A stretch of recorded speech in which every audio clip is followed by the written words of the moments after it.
একবার রাধা শ্রীকৃষ্ণকে বলেন, কৃষ্ণ আমি আজ তোমার বাঁশি বাজাতে চাই। তখন শ্রীকৃষ্ণ বলে, রাধা তুমি এই বাঁশি বাজাতে পারবে না। রাধা বলেন, কেন, আমি কি বাঁশি বাজাতে পারি না?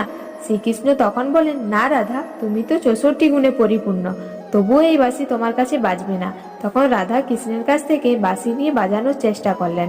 অনেক চেষ্টার পরও রাধা সেই বাঁশি বাজাতে পারলেন না।